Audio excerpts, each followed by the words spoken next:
break it all down for you. I ain't never giving up, I ain't never giving up. Taking that crown from you. I ain't worried about you, I ain't never. So let me break it all down for you. I ain't never giving up, I ain't never giving up. Taking that crown from you. I ain't worried about you, I ain't here to make. Hello, and welcome to this week's episode of Opinions of the Uninformed. This will be, of course, catching up on this week's episode of The Last of Us, which is Kin, and we'll be talking further into our game development conversation, but this time we'll be talking about what the devs go through in order to give us those games that we lovingly love so very much. Right, without wasting too much time, I'll introduce who I'm with. As always, I am here with myself, which is Firefly Zero, otherwise known as Jay. I've got Rich, which is Live Convoy, and I've got the proper TJ, which is of course is always TJ. So how are you all doing, boys? How's your week been? What you been up to? Anything nice? Work like a bad Rihanna song. You know how it goes. I've had a good week. It's my birthday, boys. Yes, happy birthday, TJ. My birthday yesterday. How just finally being 21, Phil? Oh, mate, I can finally go and drink in America, as I've been saying all week. So I'm yeah, it's been really nice. I had a couple of days off work, spent time with the wife, which was nice, and then went out for a meal with the wife and daughter, which was nice. Yeah, it's just been really chilled, and yeah, good week, good week. I hear you got some new Lego. I did. I got the Batman cowl. So the space on the wall here. I have plans for this empty piece of wall here. I've got the Lego tumbler, and I've got the new Batmobile, and I'm wall mounting them, and I'm going to have the cowl in the middle. I'm going to have it all lit up. That's my next. That's my next project for in this room. So, and yeah, a few other bits and pieces. So yeah, it's good. Very cool. Yeah, I've been really feeling my painting actually. You'll see tomorrow. I've been doing quite a bit on the the model for the podcast. So. Fantastic. I have been trying to cope with running the company that I work for, which is always stressful for me. But aside from that, I did play a couple of amazing games this week. So Sons of the Forest being one of them, which I know has been on its way for about 10 years. So I was glad to get that, even if it is only early access. Very impressed so far. An improvement over the first one in every single way is what I would say. What else have I been playing? I played something else this week as well, I think. The vampire game. Oh, yes, that Vampire Survivors, which is addictive as fuck, except that after 15 minutes, my eyes were starting to go. Like, really starting to go. Yeah. But you'd love it, Rich. It's like the reverse bullet hell. Oh, okay. So, like, you get more powerful, and they just swarm enemies at you. And swarm, and like so, you get more and more powerful, and you just have to keep dodging things because you don't do anything other than control the character. Like all attacks are auto, so you have to try and maneuver yourself to dodge them all. It was like £4. It was like the best £4 I spent in a long time. Okay, what's that on Steam? It's on Steam, yeah. It's on Steam. Yeah, all right. Although to be honest, it's graphically you probably run on a potato. So yeah. Right, so. Swiftly moving on, we are going to be talking, of course, about this week's episode of The Last of Us, which was entitled Kin. It came out and aired on February 20th, 2023. It ran for about 59 minutes. So, now, this one to me felt, I think, what we sort of predicted it would be, which is just, you've got to meet his brother. So you've got to hit that note, which, again, if you've played the video game, you'll understand that. And, of course, we got to see in realization, which, again, nothing but shout-outs to the set designers, of course, the town with the dam and how they made all the electricity. So I thought that was, again, set design-wise, really, really impressive. We had a little bit of conflict between Joel and Ellie for the first time, really, where she voiced her thing. She found out some stuff, which I don't know why, but I thought she already knew about Sarah. So I know that goal got confirmed. So again, as I'm just repeating stuff we said before show, but essentially you started to point out that they're really hammering that like Joel was a piece of shit. He may not be such a piece of shit now, but he was very much a murderer. He would kill and do whatever he had to in order to continue. Right, guys. So I'm going to throw it over to either one of you. What were your feelings? I think TJ. Okay. It's an interesting one. I kind of felt it was one of those, like we've been saying, you have those those episodes that peak, with action and things that happen, which is what happened at the end of the last episode, with the sniper scene, with the Michael Bay taking over and driving vehicles into buildings and fucking 5 million, giant CG clickers visor coming out of everywhere. But and then it was kind of a more of a subtle episode, a more of a growth episode once again, like more like more getting to know the history of Joel, of his brother a little bit. I kind of felt that I don't know, the town thing. So obviously, without giving away any spoilers, obviously the town is very much the model of from the second game, like that whole thing where the gates and you go through. It's very much a scene taken out of the second game rather than the first. And there's little hints towards characters that we see in the second game. Even so the horse Shimmer is like it's a pony in this episode, and Shimmer, is a horse from the second game.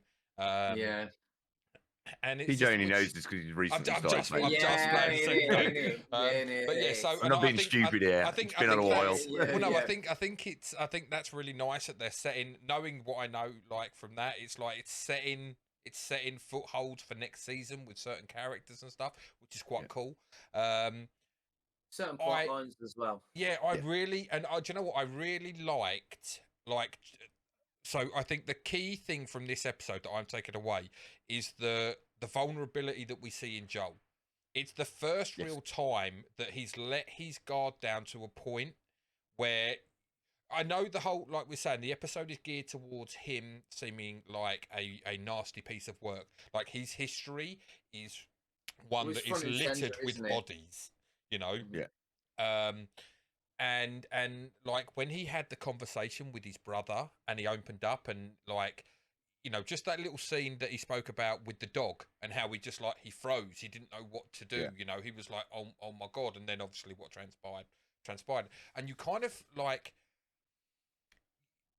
you see him in a completely different light. So the episode paints him in two ways. The episode when you've got, I forgot Tommy's wife's name, but Tommy's wife, she turns around and says you know the kind of person you're hanging around with. You should pick who you trust very, very carefully.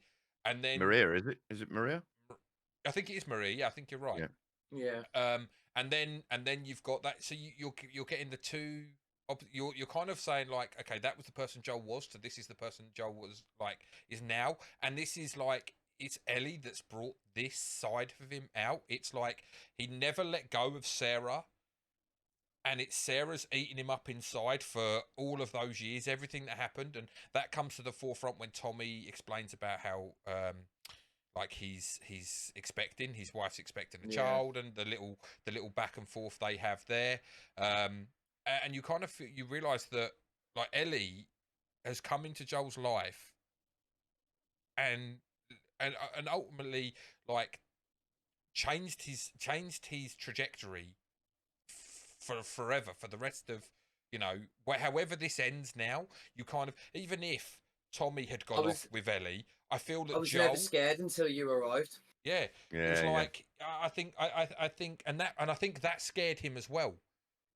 That it was he's used to having this bravado, these walls up, this persona, and she has systematically torn him down. And it's amazing. It was amazing to watch. And I think this once again goes to show, we've spoken about the casting for the role. It's Pedro Pascal, man. The guy is just phenomenal. Yeah, he's unreal. Absolutely amazing. Both of them, though. Both of them. Yeah, Bella Ramsey. Oh, yeah, Bella Ramsey's great as well. I just felt like the power and the emotion that you see from Joel in that moment when he's in the shoe shop, and his brother brings the boots in and that.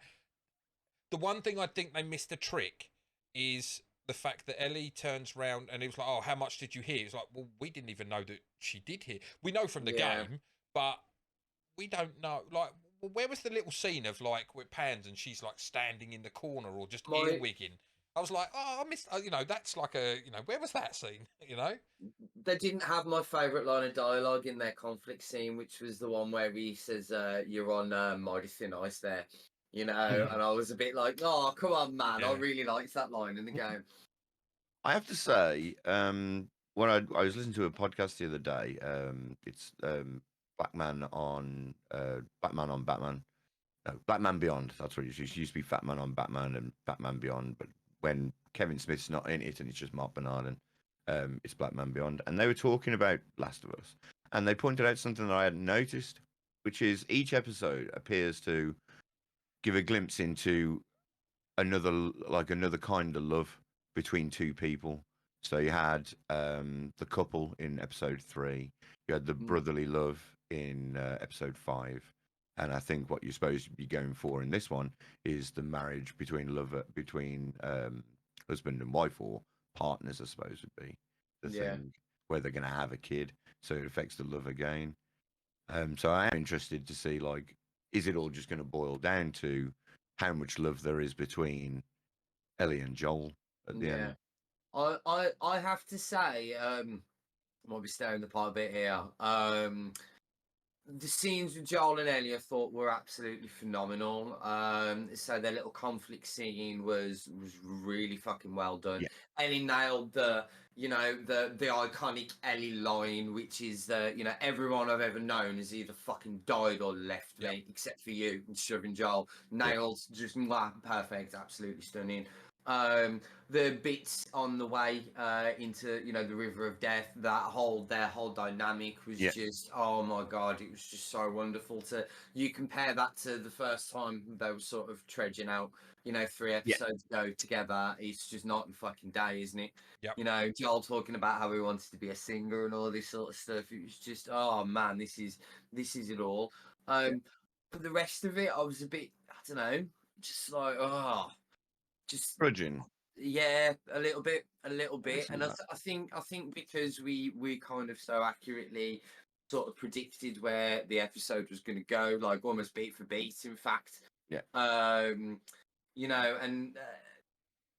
I think we've got a clear idea of where the next few episodes are going to go as well. I think we talked about that. I mean, we talked about it off pod, but we definitely talked about how, again, not trying to give any spoilers away, but there is going to be something coming up where, what episode are we on? What episode is this one? We just had 6. We just had 6. So we're way over the halfway point now. Yeah, seven's going to be to Yeah, we'll talk about this later. Yeah, it's hard. It's hard. I know. Yeah, but yeah, so yeah, I don't know. Jay, I'll tell you, I sort of struggle to sit and watch stuff at the best of times, and it's not that it's still a phenomenal made TV show, but I feel that the Joel and Ellie stuff is so actable and well done and believable that I felt all the rest of the interactions didn't have that level of believability to them. Do you know? And I think that could be due to the fact that we've spent so much time with both Joel and Ellie, but conversely, like, we've spent that much time, that's kind of all I want to see at this point, because there's some, Well, I mean, like, it's very much a character show, and those two characters and the actors are so outstanding that you just I just want them to have more screen time. Like, I don't mind either of them interacting with anyone, but if you focus away from either one of them two for too long, I'm like, do I care? Yeah. And it's my memory of the whole sort of town things really sort of, I'm like, how similar is that to stuff in the first game, TJ? Because it's been a long time since I played it. So you don't really see the town so much. So when he goes in to see his brother, you're literally you go through the dam section, and then you go into like the power plant bit for the dam. You don't really get too much because they go off and have their chat. And they're not actually, like I say, the town that they're in is the spit of the town that you see through part 2. The second game. But will they have changed that, being that they've redone part 1? I think they had to, because I think, like, otherwise where do you, like, if you cut out the dam like the bit where they have to get the generator re-going in the first game, they get the generator, and then it's like then you get hit with a wave of scavengers or whatever come and attack you, and then Joel and Thingy go off and have a chat, and then Ellie overhears the conversation. Ellie steals a horse and then rides off and goes to a house. And the house she goes to isn't in their town, I don't believe. But she goes into a house and she gets found in the bedroom where she's sitting in the window, like the window seat, which is the window seat that they've made into their new house. Like know, they're staying in that house number 39 or whatever it was.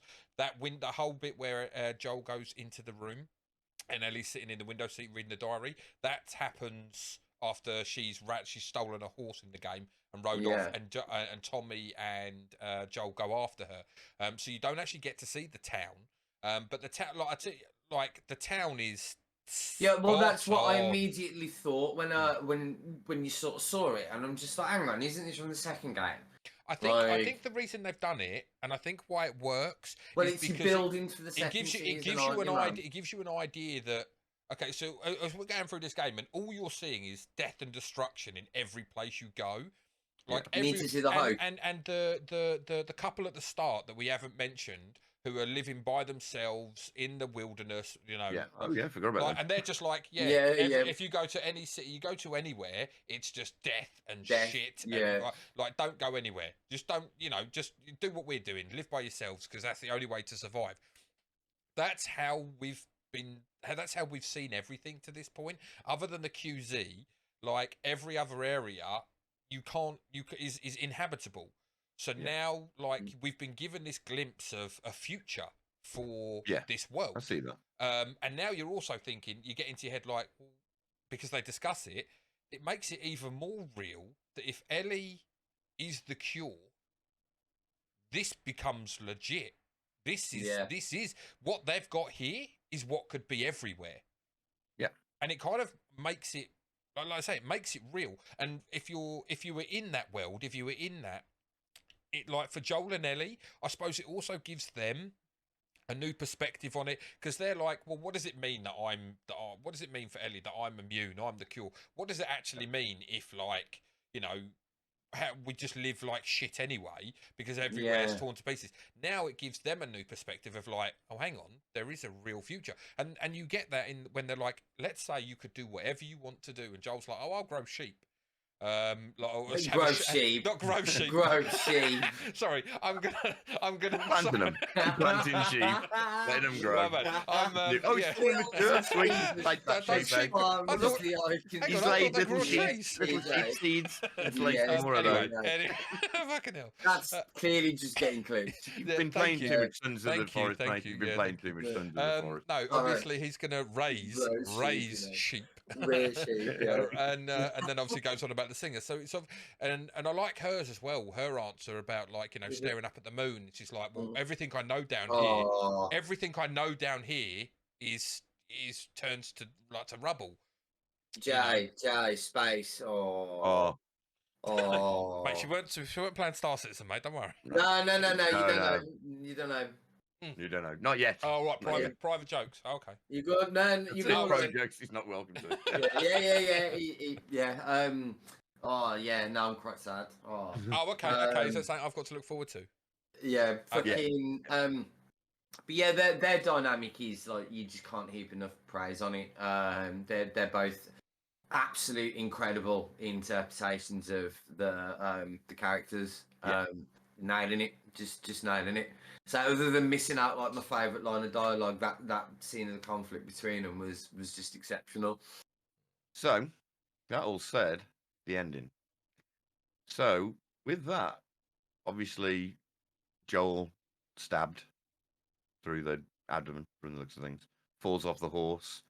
Snowing, it's winter, so keeping in mind the seasons, which they like to do in the game. Sorry to interject. Carry on.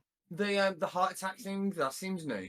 Yeah, I was wondering about that. Well, he did kind of go over it, didn't he? That's not in the game, but he did go over it in the game, doesn't it? It's not necessarily a heart attack. He said in the game, didn't he? He gets overwhelmed with a crippling fear, is what he said in the game. It's like raw it's anxiety. An anxiety. I think he's having like an anxiety attack, because when it happens, he gets you get like the inner dialogue, don't you? Of like, he hears like things that have been said and voices. It's and like PTSD, isn't it? Yeah, almost. I don't. This, the first time he'd done it and he's held the thing, like, I'm like, oh, he's having a heart attack. But then when you actually think back about it, as what the woman said to him, or what the couple said to him at the start was, "Don't go over there. It's death. There's only death." And then he turns around and says, "It's like, oh, I need to find my brother. Well, if your brother's over there, your brother's dead." And then Ellie's like, "Well, you don't scare me." And then she's like, "Well, I've scared him." Because like you can tell by the look on his face. Ellie's like, "Well, you're not going to scare us." And then his face is like, it's almost like he's like goes, and it's because, and as he walks out, I think it dawns on him, and that's the start of it. And like, it's more of a crippling anxiety than like a heart attack, because that's what I thought at first. Yeah, when he's like, why is he grabbing his chest? And you're like, oh, this is new. Have I not remembered this? This is why I'm really glad you're here, because you've obviously played through the game very recently. There's no heart attack scare in the game. But I would say for the ending, I don't know your opinion. I like the monkeys bit because that's perfect to the game, where they hear the noise upstairs and they go in and it's monkeys in the room and that. And then should we have had giraffes yet? No. Giraffes are at the next. Remember, right where it is. And I'll tell you, that's going to be. If they nail that, that's going to be an amazing scene. They've got to that's nail phenomenal. That. Such an iconic scene. Can you imagine just not even putting it in? That's great. But I was a little bit disappointed. Like with the whole how he got stabbed. Right, okay, so setting the scene. It was a little bit. He's fighting someone on a higher level. And they go over the edge, and he gets skewered through like a bit of rebar that's sticking out of a broken off piece of concrete, like a concrete pillar. And there's a piece of rebar sticking out of it, and he lands on it, and it goes through his stomach. And then obviously you have to pull him off and then drag him out. And I thought, okay. And this one was just like the guy swung a bat, which broke on the tree, and then managed to stab him before he spun him round to get him to snap him. And I was just like, I didn't like how that played out. I didn't. That was like, to me, it was kind of a weak way to show him getting hurt. Like, they didn't do the original. That was brutal, man. That was absolutely brutal. Obviously, I mean, there was only 4 assailants, wasn't there? In the main game, there's like about 15 of them there that you got to fight through. So, and maybe just having that puncture through, as opposed to getting a piece falling from a height, landing on a bit of rebar, having to pull yourself out. So there's an in and out wound with the rebar. This is just a one way wound. So. And plus, you've got to show Bella Ramsey dragging him off the rebar, getting him. Well, I'll tell you what we're going to find now. What we're going to find now is going to be really interesting. We brought this up. Is because for anyone who's played Left Behind, the DLC from the first game, this is kind of where the DLC would sit in the story arc. Yeah. It's kind of it has a flashback and what happens in this in a period of time here. So where the game goes, it kind of it skips a little bit, like not a big time, but it skips a little bit. And obviously the Left Behind fills in that little bit, and I wonder if they're going to put that in. Because I think even if they don't do the Ellie story in it, they just take the bit now, because that explains how Ellie and Joel get to the next point, doesn't it? That part of Left Behind, it was kind of like in the game, you're just like, oh, okay, this is the next part of the story, because it kind of jumps, and you just accept it because it's a video game, you know. But I don't know if they can necessarily do that in this. So I'm wondering if we don't get all of Left Behind, we get this part, the Joel and Ellie part of Left Behind, not the Joel and whatever the other girl's name is part of Left Behind. I would assume that, just guessing, that because obviously you're gonna have to see spoilers if anyone's worried, but obviously Ellie's gonna have to look after Joel because he's stabbed. So while she's, I mean, I don't know whether they're gonna waste a whole episode on it though. Like while she's collecting things, she could reminisce. Do you know what I mean? I don't think they've got enough time to do a whole episode. Yeah, I think you're probably looking 20 minutes of the episode in grand total, just weaving in and out of. The main story will be an hour episode. The main story of the episode will be 40 minutes, and you'll have 20 minutes of like the Left Behind stuff woven into, and they'll break it down into bits where the section they're showing from the Left Behind is thematically resonant with the 5 minutes of the TV show you've just seen. I think, I think what we'll get is we won't get a whole episode next. I think we'll get Ellie looking after Joel to that point, then Ellie going out, Ellie meeting, and I'll say his name, David, but I think that the episode will end where we find out information about David, and then the start of episode 8 will be the conclusion of that little segment. Then they move the travel, and then they arrive at the end point. So episode 9 fits them in perfectly at the end destination. Go on. I'm just gonna say this. It's no real spoiler, but the title of the next episode is Left Behind. Oh, yeah. Okay, there we go. So I think, so obviously they're going to put maybe not all of the DLC content. Maybe we don't see Ellie's origin. It's not. It isn't an origin, but it kind of is. But yeah, I kind of felt watching that yesterday. I watched it today, I should say. I felt that they need to put in at least the Ellie and Joel interaction to show what happens and how Ellie deals with this. Yes.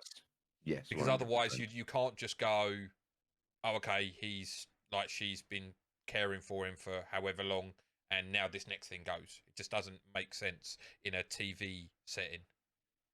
Right. Another thing just for us all to look out for next week. Ashley Johnson is in the show next week. For those that don't know, Ashley Johnson was the original voice of Ellie. Oh, yes. The original mocap of Ellie. Yeah. So that's cool, man. Next week. That's very cool. So there you go. Just thought I just saw it. Is she just a bit part character? Do you know anything about her character? All I know is her name. I think I do, but I don't want to say anything. The name of the character is Anna Williams. So that's all I'm giving you. Tekken. But yeah, so I thought I'd just mention that just so there's Nina's sister in it from Tekken. Anna Williams. She's trying to whoop everybody. Oh, she got you with the 10-string kid. You're in, the old back one too. Just some goofs. Apparently, the film crew is visible in a wide-angle shot of Joel and Ellie crossing a snowy bridge. So on the snowy bridge scene. So when I was getting, obviously with the edit that I do with this, with the imagery that goes down the bottom below us of The Last of Us, there was one of the images actually had like a big circle. I didn't like on the Google images. It had a big red circle around something on the map, which is when it's panned out, and that must have been that. I mean, let's be honest. At least it's not a Starbucks cup in in a medieval program, like Man, I'll tell you what, man. The some of the actual shots in this episode were fucking phenomenal, though. It's so stunning. Like that bridge shot. Yeah, okay, the film crew might have been apparent. I was in fucking awe of it because it was visually breathtaking. In terms of like scope and cinematography, the show's killing. I love their use of I love their use of the over shoulder shot. They constantly use it, and they use it so well. Like when Joel's talking to Ellie and she's in the thing, the first thing it's just over his shoulder. When his brother's there, I love the use of that shot. That shot is so well done in this. Big nod to the game, eh? Nod to the game. Yeah, big shout out for the music team as well, because the music team is extraordinary. That song was great. Yeah, right at the end. Oh, so good. So good. I want to ask you something, right? Do you think that the intro music for this sounds very familiar to me? But I keep every time I watch it and I'm like, I need to go and watch the intro to this because I think they sound so similar. The intro music to Benedict Cumberbatch's Sherlock Holmes. Like the underlying strings, it's like I'm like looking at it and I'm like thinking it's fucking Sherlock Holmes. It's like, and I've got it, but I don't know if it's. I need to go back and listen to it because I don't know if I've just sowed that seed in my head and it's grown sheep in my brain. And grown sheep, and that. But I just have this thing in my head is saying it's like it sounds like the Sherlock music. But just to let Rich know, it was called "Never Let Me Down Again" by Martin Gore. Performed by Jessica Mazin. So I don't know who she is, but that song was great. Said the production values of it as a show are just it's rivaling film. It's pretty stunning, man. Now we were talking also about last week how it's apparently only going to be a 2-season show. How do you feel about that, guys? What are your feelings? Correct. Like I'm actually shocked. And TJ will know why now because he's experienced that in that. So I'm shocked that season 2 will be game 2 straight away because of things. Are they going to have a time gap? Well, you're going to have to. You are going to have to. You have to. But the thing is, what's interesting is obviously Bella Ramsey is actually 19. Oh, right. Like, that would have fooled me. If someone had told me she was 16, I've had this conversation with a few people, right? I didn't know that. I knew this a couple of weeks ago, but at the start of the series, I was like, okay, yeah, they've kind of nailed it on with Bella Ramsey because she's like the right kind of age. She fits in. She's probably around 15, 16. But no, she's 19. And then you look at it and you're like, is she? And then you actually look at some of her pictures on like Google and stuff, and you're like, okay, she can make herself like look like her own age sort of thing. So that would help with the second game, obviously. And also we are talking, let's be honest, production is like not going to start on this till what, end of the year. So I mean, when this was made. I just had to look up because I know Bella Ramsey does actually identify as non-binary, so I was just making sure that she doesn't actually care what pronouns people use. She said she. Yes, I had this conversation with someone the other week as well. Although she's, I was just like, hang on a minute, are we like, you know? I looked into that, like, which is another strain, but we're not going to go down that rabbit hole. No, we won't. But you've only been on the air for a bit, so let's not kill it. Yeah. So it's like. I think that like by the time it comes round to actually like filming and everything and the way they do it, I think it will. There is a time gap. They have to have that time gap. And it's gonna fit quite nicely, I think, because we're not gonna. Let's be honest, we're not gonna see this until end of 2024, probably start of 2025. Let's be honest. Agreed. Like what I was going to say was, so I'm very surprised that we're not getting a season 2 being somewhere in between because there is a time jump between the end of 1 and the start of 2. I just think they could. I was quite surprised they weren't like. Yeah, it's really hard without talking about spoilers about season 2. Because we all know what's going to have to happen, and it's going to be. Very different. It's going to be a very, very different theme sort of show. So yeah, that kind of shocks me, but I'm glad they've kind of got the balls to do it on the flip side as well. Especially being that you would think HBO Max or HBO or Warner Brothers or whoever the overall arcing company is would definitely want to milk this money cow for exactly as much of it as much as they can.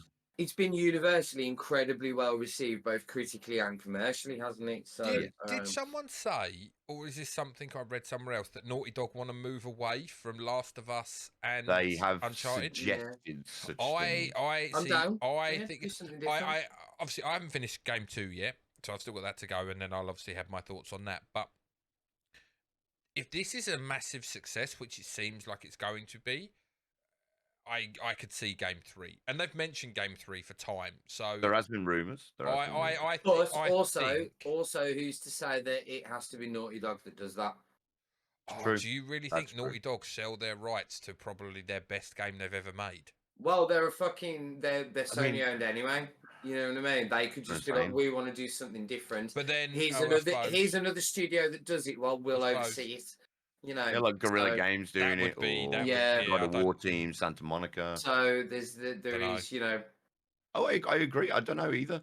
I have an affinity for Naughty Dog. I love the Uncharted games. I love The Last of Us. Oh yeah, I do, but I want something different now. We'll go and get a different franchise then. You leave my franchise alone. No. But like I say, I don't want different in those franchises. I want to. I don't feel there's much else you can really explore and do with those franchises. I've seen everything. I feel you've pushed the envelope as far as you can go. I would rather you just. I don't want yearly ones. I don't want them to be. I don't think it would ever be a yearly one, but I think it might be. But don't continue it for the sake of continuing it. I'd rather you do something, tell a different story, push the envelope in a different game. You know, it's like with a game developer that we'll talk about in a section in a bit. There's very much, amazing. Like the last game of yours I played was absolutely awesome, but I'm ready for something different from you now. You know what I mean? I get that. I mean, a lot of those games are very similar. You know, Naughty Dog games. You know when you're playing a Naughty Dog game, don't you? You know what I mean? The it's a story. It's a linear story-based game, isn't it? It's there's no open world. There's no aspect of that. It's a crafting to a point. It's a looting, crafting, linear story-based game. Always shooters and so cool, but their ability, their stories are very, very solid. Like their characters they build are very likable. They're very strong. They're affable characters. Like if you look at Uncharted, you look at like Nathan Drake, you look at Sully. You know, amazing characters. So yeah, I mean, we'll just have to wait and see. My thing is like all of their games so far, they've all had a specific point to make in relation to that character. Yeah. They've all had a point to make in terms of character's history, you know, character's future, how past things can come back and bite you in the arse. You know, I'd rather instead of trying to find ways to make points that don't really make sense work with those characters, if you've got, you know, I'd rather you make a new game and make a new point. Okay, what about then another game in the same universe, in the same Last of Us, different character, like a different story in that time frame? Well, they did that with Uncharted, didn't they? They did that with Uncharted, Lost Legacy. As long as you're just not retreading the same story, because otherwise, obviously, I don't think you can do that same story. But you could do, you know, how about like an origin of the Firefly story, or like, you know, doing a like what The Walking Dead did with when they did Fear the Walking Dead, and it was set as the outbreak happened, and what we didn't get to see. Because in The Walking Dead, you just get to see Rick wake up, didn't you? And he's like, he's thrown into this world of like, where the fuck are these zombie people come from? I was in a coma. And then somehow no one hit me. I will say though that also on the flip side though, do you actually need everything? I don't know if I need to know that information. Like I feel like it could be a cool enough tale, but I feel that it doesn't really add. There's too much for potential for it to go wrong, because for it to feel like a necessity. But then it doesn't take, if they do something like that, it doesn't take away from The Last of Us. Yeah, the magnificence. Because it's like it's off canon, isn't it? It's like that stands as itself, and that's like sub content over there. I'm just a firm believer, particularly if a development studio themselves feel like we're kind of done with this. You know, I'm like, cool. I'd rather you tap out now while things are great and you're on top, than, you know, you run the risk of, we've all seen it happen with franchises we all love and dearly, that they're just pushed 1, 2, 3 too far, that's you know, and then it goes so bad it sort of taints the legacy of the thing as a whole. I'm just sitting here trying to play the devil's advocate from the financial people at Sony's point of view to turn around and go, look at how much money this has made us. Oh, they'll definitely want something more. We need to make another game, and that's why I'm kind of trying to look at. Well, that's how I see that they're going to play it. So, and which kind of actually is an interesting thing. Yeah, it is going to lead into our next one. But it's more like it's okay. So we're getting it. So let's make the best of this situation and think like, what in the best case scenario, what would it be?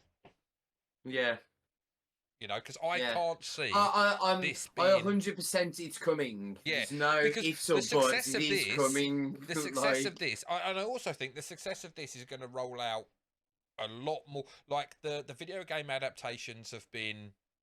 Shit. One might have been all right over here. That's fucking dross. You know, there's never been anything that's hit major heights that I can think of off the top. There might be one. Two. I can give you two ones that I'd say have been really good in the last sort of couple of years. I don't mean really, really good, but they're like considerable higher quality than all the others, and that would be The Witcher. Fair. That was technically a book adaptation, though. Yeah, more so, yeah. But the vast majority of us know The Witcher from the game, don't we? That's why we tuned in, because we've That's how all the played mass The Witcher market got 3 it. and Castlevania. I Despite the haven't fact seen that that. That's Castlevania animated on though, isn't it? Netflix has It is animated. Yeah. Very, very good and animation. So has, that's a niche audience then, isn't it? yeah. Well, I don't know, but Probably, if you like anime, yeah, probably No, an easier one to appeal though. I mean, an like, easier one to appeal to. Yeah, I think it's far easier to do a game in an anime than it is to do it in live action. If I'm being fair. yeah. But yeah, but this is the first one that this feels like the. I think I said this to one of you guys previously. This feels like the Iron Man of video game adaptations, because Iron Man, we've had video game films before. Comic book films before. We had good comic book films before. Iron Man came out and changed everything. It set the trend. It set a marker, laid down a marker. And I've said this for ages, like it'll happen with anime stuff at some stage as well, because they are aggressively trying to push anime. You know, you've seen anime TV shows, Cowboy Bebop and stuff like that. You had people like fucking James Cameron executive producing Battle Angel Alita, you know, and sort of anime films are where I'd put the 80s superhero films where they were sort of starting to get it right, but it wasn't quite there yet. You know, so maybe in about 10 years, you'll start seeing awesome anime, like video game and film anime. I will say live action adaptations. But yeah, I think this is going to be the floodgates open. People are going to start mining video games now for quality stories to tell. I would definitely say that's going to be the case. I think Iron Man opened the door to the idea that, like, look, all these things will work. If comic books can work, video games can work, anime can work, anything that's in a different medium that's not in film can be turned into good film with the right people at the helm, the people who are going to actually make it. I mean, Battle Angel Alita actually wasn't that bad, was it? No, it really wasn't, to be fair. But it was actually pretty good. Ghost in the Shell, for all the shit it got, I actually quite enjoyed Ghost in the Shell. I enjoyed Ghost in the Shell. It was. Is it ever going to be regarded as iconic as the anime? No, never in a million fucking years. But yeah, you know, I had a decent evening sitting there smashing popcorn in my face, like, you know. I would say the idea is to take something and put it mainstream so other people will find out and read like the extra anime, the more stories, you know, go and watch the anime series or read the manga themselves. So it drives me mad that people sort of like comic book fans in particular were a very sort of exclusionary sort of fan base when it started getting big. And I always remember there was in a comic shop in Birmingham, and there was this very attractive young lady looking around for a Rocket Raccoon comic. She goes up to this dude in the shop and she's like, "Excuse me, you know, I'm looking for a Rocket Raccoon shop." And he was like, "Right, you only like him because of the Marvel films." And she was like, "Yeah, I've never heard of the dude before." And he starts having a bit of a moan, and I honestly to goodness went up to the dude and I was like, "What the hell is wrong with you? Like, we all had to start somewhere. No one starts with an intrinsic encyclopedic knowledge of, you know, a fucking university's history. Like, the more people that are into something that you love, do you know who wins? Everybody. Everyone. Because I got loads of people to talk to about it and enjoy, and now they're more likely to experience other things I recommend them, because they're like, "Oh yeah, you were on the mark with that," you know what I mean? So recommend me something else. You know. It's like I say, we should be sharing and growing things, not trying to, you know, instantly push people away. I mean, I remember when people used to say, "Oh, video games are not for girls," and you go, "Video games are for everyone." Like, well, man, I remember when I was a kid, and I was, you know, some shit happened when I was a kid, and I basically became very much like, you know, almost your Japanese sort of hermit shut-in, because I had a games machine, you know, it was an old Atari and stuff like that, and I used to get mocked and bullied and stuff like that for playing video games when I was a kid. I used to get laughed at for bringing in Batman comic books into the library, because, you know, you'd have English classes where you'd have to bring a book in that you were reading and read to your teacher or something like that, and I'd always bring like a Batman comic book in and read that, and people used to like take this and bully, and now it's like video games are the single highest entertainment industry in the world, and every single person that fucking used to take the piece, like, has friend requested me on the PlayStation Network, you know what I mean? You know what I mean? And fucking comic book films that you know, well, they own cinema, don't they? Just like fucking don't be. Good times to be a geek. Yeah, but it's awesome because now I've got so many people that I can share this awesome thing that I love with, you know. Or at least I'd be on the same wavelength and be able to talk to them about something in a way that they'll go, "Oh, is that part of this?" You know, even nans and you know, parent. Yeah. I know we're all parent age, so I'm trying to be careful when I say it. But like even they will now go oh, I heard about this Iron Man, and they'll be interested in something like that. My mum will just like rock out because my mum's always had a pretty decent sort of nerdy knowledge thing just from fucking osmosis for having me bouncing around the house going, oh god, this thing's awesome. But you know, I'll go around there and she'll be asking me like in-depth conversations about like, you know, Destro the Terminator's fucking military history and shit like this, and it's like, this is crazy, you know. That's it, but it's nice for all to share. Yeah. Anyway. So moving away from that point and going into our second point today, which is, of course, game development, we're going to look at it from the game dev side, because obviously there are people that sit there and they have to work, and they work for bigger people that pay their wage and hope that they sell the game in order to keep the investors giving them money in order to keep making newer and newer games, to the point where I would say that there's almost too many games these days. There are too many people making too many games, and the choice is off the charts, to the point where February, which just seems to be a killer month of just non-stop, week after week, 2-3 video games that everyone wants to play because they all look so good, obviously. And now this runs on until about summer, where video games seem to die off. Right. I've got to jump in on that. That's always really mystified me, that video game developers as a whole don't release stuff in the summer because kids are off for 6 weeks. And we have it's been a very long time since we've lived in the age where the 6 weeks meant people go out and play. You know, 6-week holiday for anyone these days is sat at home, you know, in your room, smashing COD with the boys for the entirety of it. So why don't you just why do you just not release games during the summer? It just doesn't make sense.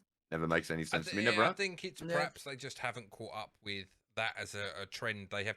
Maybe the fact is, like, COVID's that eye opener, right? That obviously forced everyone indoors, changed everyone's outlook and aspects in the way they live their lives and whatnot.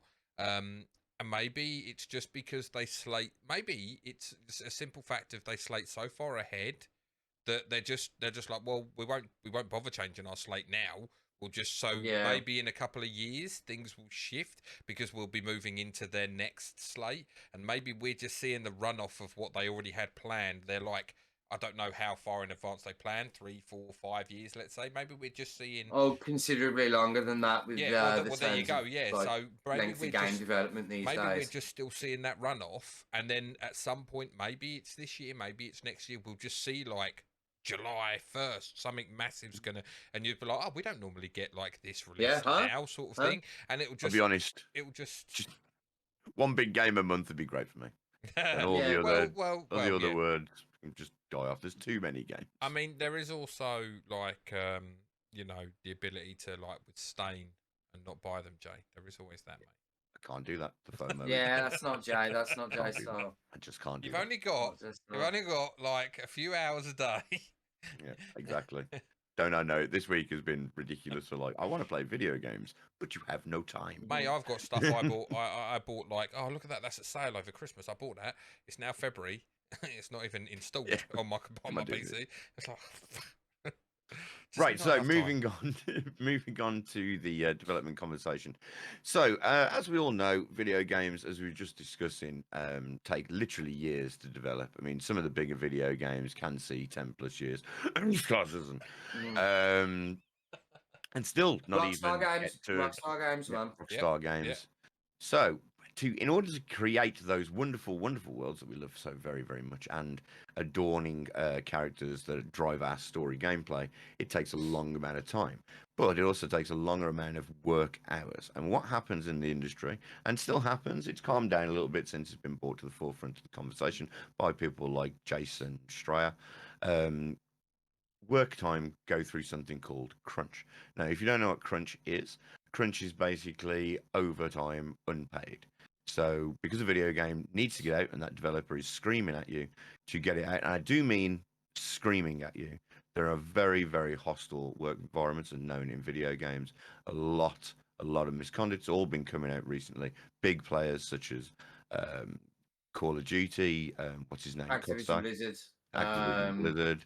Ubisoft very much. Ubisoft, big fucking player, to the point where even upper management was covering for other people in a sort of bro culture where they would work late.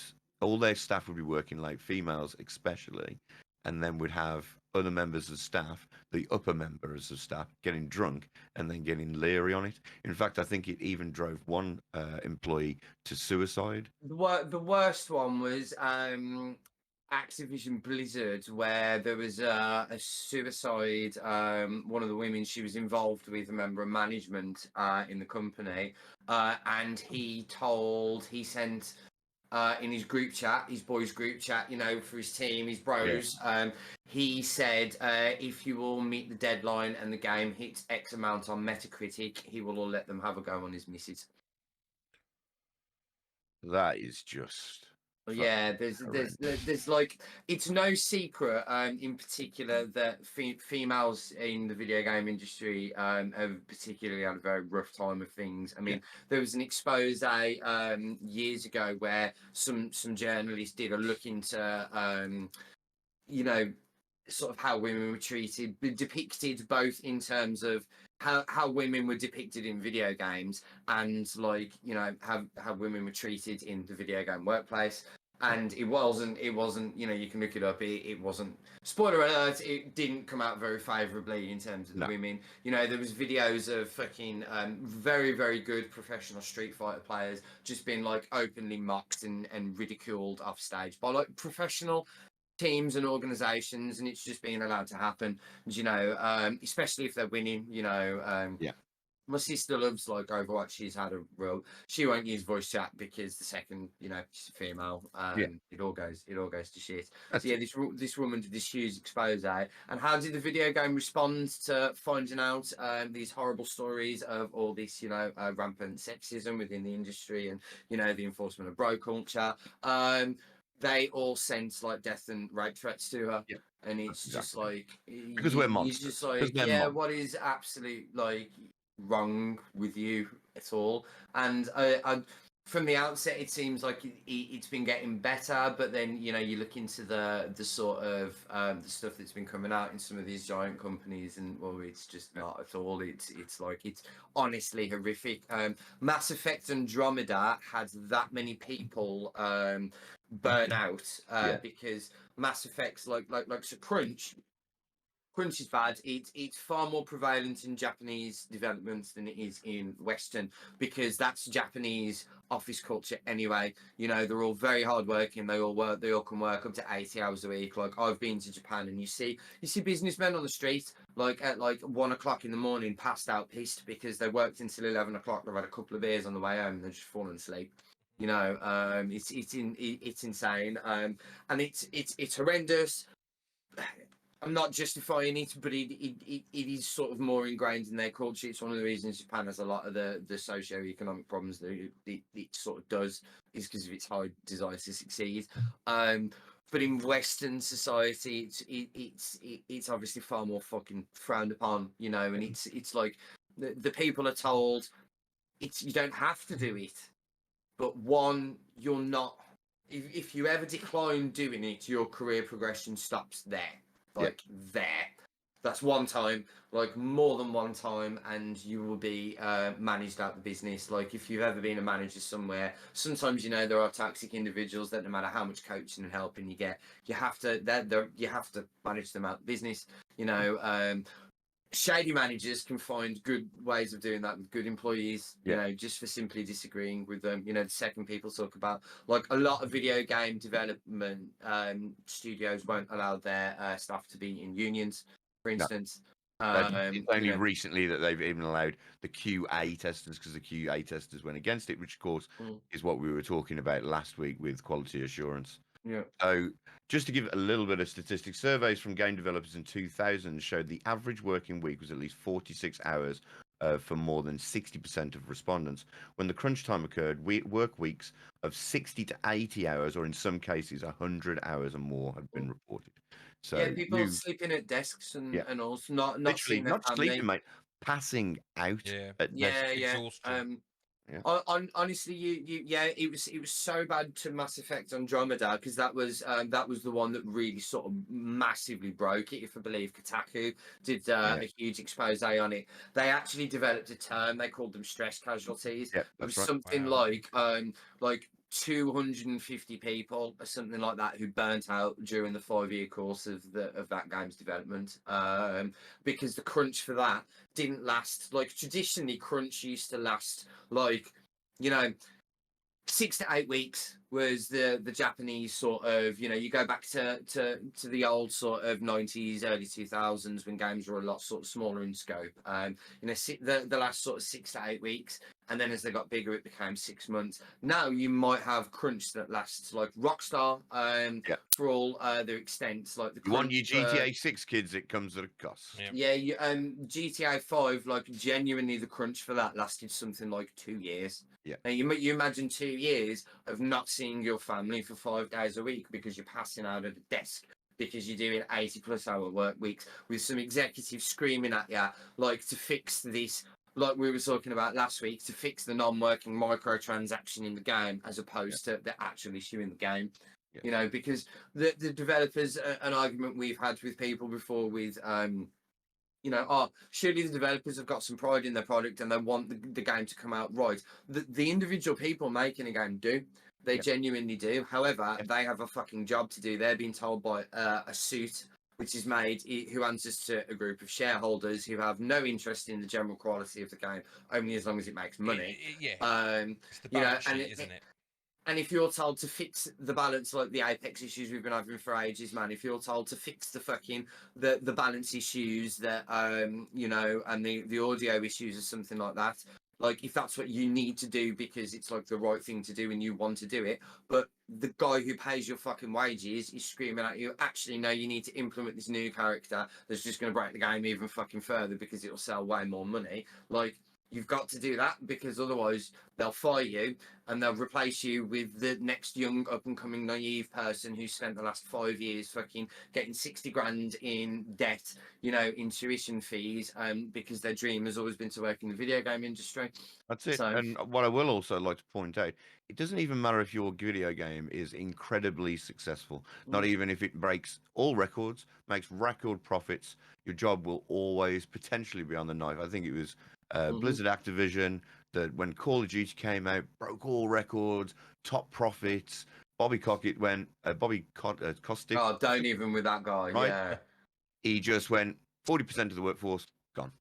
Yeah. Like that. And why? And then, because next year he's got to beat them profits again. Yeah, because and then corporations, as Jim Sterling says, corporations don't just want some of the money; they want all of the money. Yeah. Fucking that guy. Yeah, the year he did that, he paid himself something like a 50 million bonus. Like, it's just absolute shit scum of a human being. Like, there's so much shady shit that goes on in this phenomenal storytelling industry that it is quite fucking shocking. The dark tales that most people, I'm not saying all people, a lot of people know about it because people like James Stephanie Sterling, people like Jason Schroeder have been pointing it out for years, but a lot of people, gamers especially, like to bury their head in the sand and go, well, I got my game. Well, it's something like the whole Activision Blizzard thing came out, and you know what I mean? Like, to the point where, like I've just said, somebody fucking killed themselves because their partner offered them round as an incentive at work. Like, that is, justify that, like, you just can't in any way, shape or fucking form, So obviously the whole gaming community was outraged, and then Diablo 4 got shown off and nobody cared anymore. Because it's just like we said before, that there's no ethics in capitalism. It's just like, oh yeah, that's really, really shit. But Diablo 4. Yeah. It's the shiny new thing, isn't it? You've got this over here.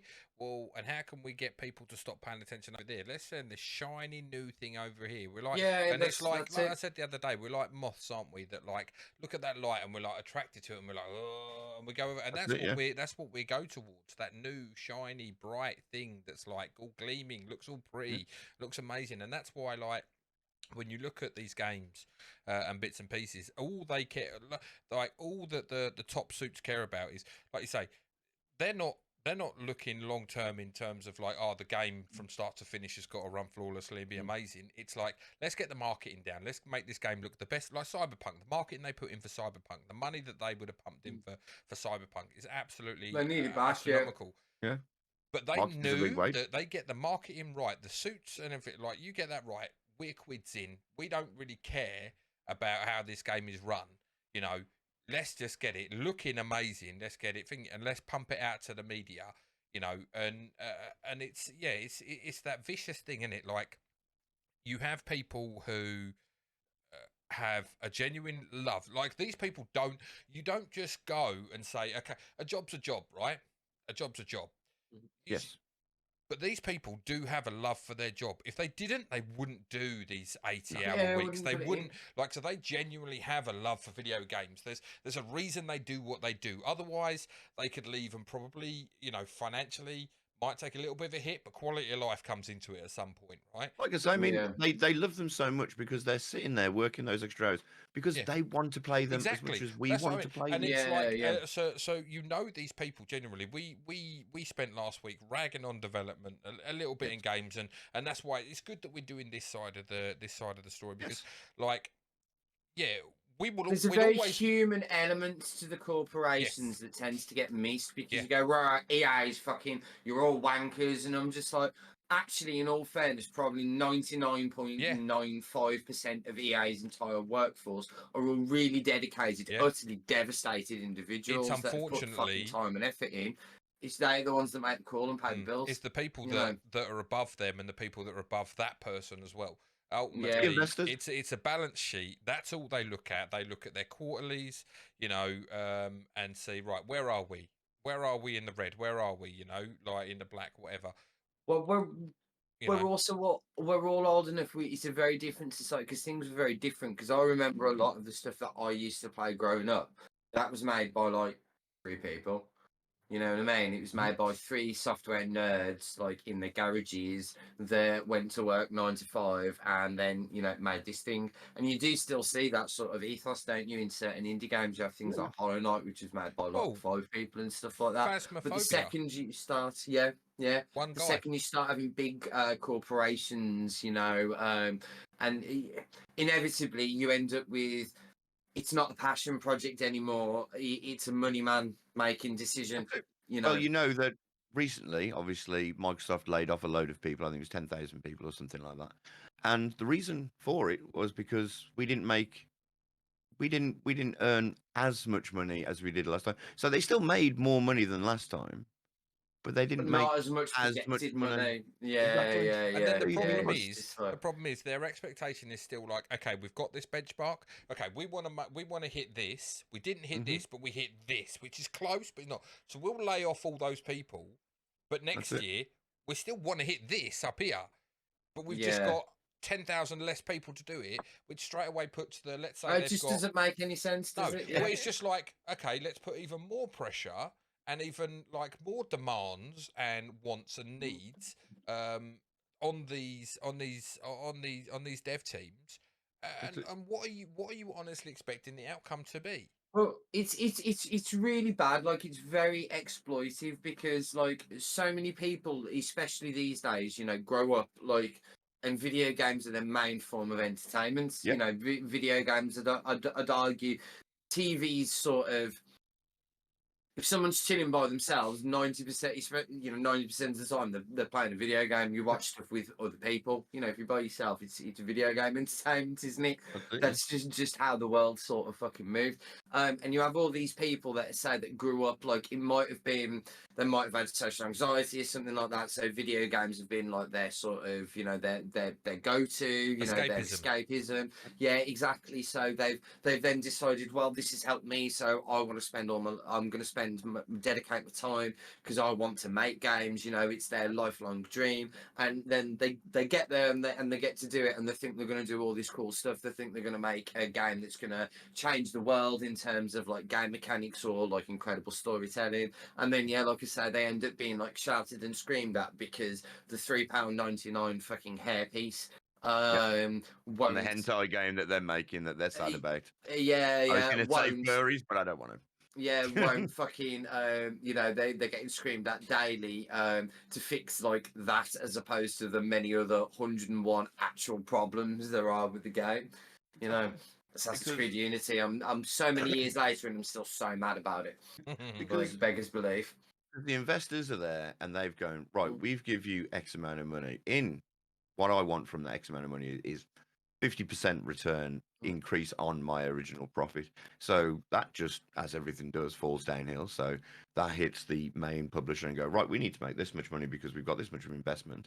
So, right, this game, what do you reckon it's going to sell to the dev team? Well, it's a very niche game. We've made it. We've got all these ideas of making it this kind of thing, so it's bubbly and fun for everyone to play, and they get through the whole story, and that'll be really good.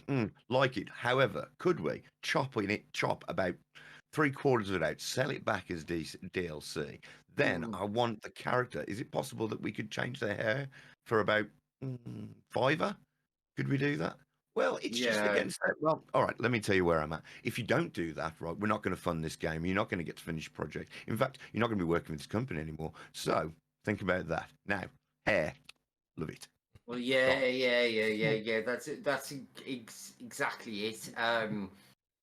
It's such a sort of insidious shift, isn't it? How I think I've said before, like, you now have to pay for stuff that you used to get as a reward for being good at your game. So Metal Gear Solid, if you did the original game in like an hour and a half or some bullshit, you got a tuxedo so you could dress up like James Bond, and it was bad. I remember that. Rewards in games for finishing them. Good times. It was Think about that, devs. Yeah, and then fucking, Metal Gear Solid 5 with Phantom Pain, you had to pay like $3.99 for the tuxedo. There's some bullshit like that. You know what I mean? It's just absolutely criminal. But you got to pay for them reflections, Rich. You think those reflections on that rain came free? Oh, no. Someone's going to pay for that. But as I've said before, I feel like a lot of it is enforced by the consumer, like and not just in terms of crunch as well. That's something that is just, we all know it goes on. We know, unfortunately, we know when Grand Theft Auto 6 comes out, that's going to be at the actual literal cost of about probably 300 actual human beings, not more. If not more, because there's websites you can go to. There's a website you can go to specifically for Grand Theft Auto 5 that's dedicated to the sheer amount of people that fucking burnt out, during the course of absolute horrendous working conditions. We all know that's going to happen. However, that will sell more things on its opening day than anything in the history of human existence has it ever sold. Sorry to say, I'm going to be one of those people. And me, I'm probably you. And fucking, we all, despite the fact that we're all having this discussion, we know that's the case. We know that's going to happen. But we are unfortunately all going to go and do it anyway. I want me some video games. Yes, because we reward practices like that. So one of something you said like last week. So after CD Projekt Red, of the big hoo-ha and downfall of them as a company, because not only did like something I couldn't really touch on in terms of Cyberpunk last so in terms of like the development, but they also specifically lied and said that there was no crunch ever going to be involved in Cyberpunk. I do remember that. It turned out that there was 18 months enforced crunch to the point, and then people were like, no, it wasn't even we're pretending it's optional. It's like, no, you're being told, and if no, you're being fired. That's it. So they as a company, just everything to do with them just shattered into pieces due to Cyberpunk. So I'd argue, especially after the nickel and diamond Nintendo are doing these days as well, they were always one of the white knights. I'd argue they've lost that status. I'd argue one of the only developers left is From Software, because everything they release is pretty fucking golden, or their DLC is really fucking good. They don't tend to nickel and dime you. But again, they do enforce very heavy, very long crunch periods, and it's just like, even the White Knights are still engaging in this pretty horrific sort of game practice. Like you could say that that's like a larger microcosm of like the culture that we live in general with everything, isn't it? We don't care as long as our shit is awesome. Exactly. We don't care about the cost. The human cost. But we do. We got to pay the money cost. The thing is, we do care. We do care because if the shit isn't as awesome as we promised, then we start bitching, then we start moaning. But the problem is where we bitch and moan, where we direct that isn't Is that the really, devs? we're throwing stones at the people on the ground floor, whereas the people in the penthouse that deserve us to be launching like rockets up there. Here's the thing, right? If fucking, because there was all this huge hoo-ha and CD Projekt Red being taken to court and their fucking stock dropping absolutely hugely due to the crunch when that came out.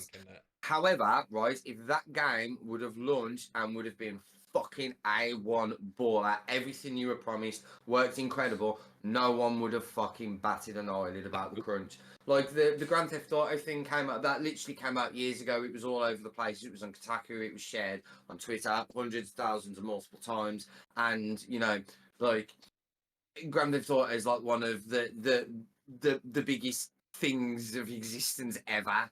And like I say, like when I say the next one, despite the fact that we know that there is going to be a very fucking real and very tragic, so 300 people will have burnt out. You're probably looking 10% of that. There will be suicides, due to because that does seem to be quite a fucking a growing trend for game development due to the conditions. A lot of them are very lonely because if they don't already have a family when they go into it, well, they're not meeting anyone ever, are they? Because they live at work. 5, 6, 7, 8 days a week of 14 to 16-hour days. But what's sorry, go on. But when I say it's going to sell more than anything that ever existed, I'm not talking about video games. I'm talking about any product that has ever launched in the history of consumerism that can be bought by the general public. That will sell more in 24 hours than anything else in history ever has. Like, I'd put money on it. We'll all have it. Yeah, like I say, it's definitely going to sell more. It's one of the most anticipated games in history. I mean, GTA 5 will cover tomorrow because we're doing a little bit of a thing on the Geek Show about the top 10 best-selling games in all of history. The number one will not shock you at all. But I know number one. On, yeah, everyone should. It's so obvious if you don't know it. It is. Just I think I know number one. I'll ask you after this. Yeah, no problem. So basically, So it's definitely going to. So I mean, just GTA 5 came out in 2012, if I remember correctly. Yeah. Right, and it has sold not only on the PS3, the Xbox 360, the Xbox One, the PS4, the PS5. It has gone through 3 generations of games consoles and sold and been number one on that top console selling for the first week it's out every time. Just for some housekeeping, 17th of September 2013. Was it 2013? Yeah, GTA 5's release date, 17th of September 2013. 10 years that game is sat, if not at the top, then in the top 10. I think it only came out of the top 10 a couple of years back. And it probably came back in because of the amount of updates they've done to GTA Online. Which again has been its driving force. Oh, yeah. I mean, they don't be wrong. GTA Online is fantastic. I'm not going to take it away. If you could only afford one game, then GTA Online basically gives you all games because it does driving, flying, shooting, not shooting. It did a DVD thing for a bit. It did a alien thing for a bit. It's so many game types in that game mode alone. So I understand why it sold so well, but obviously 6 will probably do the same, if not the same and better. It'll kill it. Because Red Dead, like the reason I say that quite comfortably about like how much GTA is going to sell. Red Dead 2, like you look it up in terms of like day one sales. Red Dead 2 outsold more than any product ever released. Rockstar on your game basically says free money. Rockstar products just sell. 100. This is Rockstar have such a weird, differing approach to video game development because every other game developer cranks out one game, as many games per year as humanly possible. They have all their teams working on different fucking things, whereas Rockstar don't. Rockstar will fucking spend 10 years making one game. But when that game comes out, like it earns its development cycle back within 6 hours. I remember playing Like GTA 5 when it first came out, and surely just being amazed graphically, the story they was telling, how they were weaving 3 stories into one, the fact that an online thing was coming, which was going to give me an entire open world to build my own empire in. I honest to goodness, when GTA 5 came out, I played that game for 2. I didn't sleep for 2 days and didn't realise. Yeah. Like I was just lost in that game. I shit you not. At one point, I spent 4 hours just parked up, just listening through fucking various radio stations in their entirety. Some of the chat ones are jokes, man. They're so good. Yeah, phenomenal game, phenomenal attention to detail. But like you said, unfortunately, that comes at a quite considerable, it would appear, cost. Okay. An enormous cost. Carry on, mate. Do you want to hear something interesting? Now, I take do. it with a pinch, because this is wiki. So this is but this is a whole thing of like biggest selling things. It covers everything, movies, books, and everything. So we've got launch month for video games. We've got day 1 and from day 1 and up to day 3 sales of Grand Theft Auto 5. So released on the 17th of September 2013. Yeah. It sold. It made $815.7 million in day 1. So was the bill, and it passed $1 billion on day 3. So obviously, day 1 includes pre-sale. Day 1 includes pre-sale. So obviously, the actual numbers of sales on day 1, but that includes pre-sale. So that's however many weeks beforehand. But yeah, it surpassed $1 billion on day 3. That's So by September 20th, 2013, there was $1 billion worth of sales of Grand Theft Auto. That's insane. Yeah, do you know, like 815 million on day 1 that's fucking outrageous. Like absolutely outrageous. Just to also give a total, it's a little bit of a spoiler for tomorrow, but GTA 5 sold copies up to in 2022, and this is rounded up, 238 million copies of Sorry, GTA what was that? 5. Say that last bit again. I missed that. 238 million copies. Oh, sorry, that's wrong. I rang another one. Sorry, my bad. 175 million copies of GTA 5 have been sold up to the point of the end of 2022. Ooh. 175 million. Like that's you know, for anything, that's pretty fucking nuts, man. You know, and you consider video games are what, like that's like 50, 60, 70 quid a time. Let's just arguably say it's 35 quid with changes in price and sales and everything, just for argument's sake, right? Right, so that would generate cost-wise. The calculator says 6.125 E9, so that's the power 9. So that's a big number. Yeah, so it's 6,125 million pounds, and that's if it's sold at £35. Yeah. So, and then that's not including. And that's not even what it sells at. But then you're taking into consideration top end and low end. Yeah, you're getting an average. Yeah. Okay, cool. I get that. And then you've also got that's excluding any form of money made from GTA 5 online, like any form of money. Just to give you another thing, it also states here in 2019. This is way past the point when devs would have been paid. Don't forget, they get paid for that. They would have been paid like, just normal wages. They make any more regardless of the $6 billion that the company made. You might get a $2,000 bonus for Christmas. Okay. Apparently, only 8% reported received extra pay for crunch hours. Whoa. 8%. And sorry. Go on. I just wanted to quickly throw this number in there too, because I know we brought up Red Dead Redemption 2.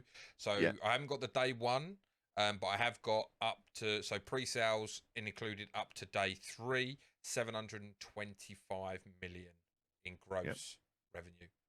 Red Dead Redemption at the end of 2022 had sold 50 million copies. So Red Dead Redemption. That's 4 years because it came out in 2018. Yeah, exactly. So. Well, both of them games will be mentioned. Yeah. Wow. Can I just throw something quickly in there, which I don't know if Jay, I know we're going off topic, but just while I'm looking at this, because I know we brought up Hogwarts Legacy before, it hit 850 million at the 2-week mark. Wow. Of gross revenue. It's the highest selling game Warner Brothers have ever had. That's mad.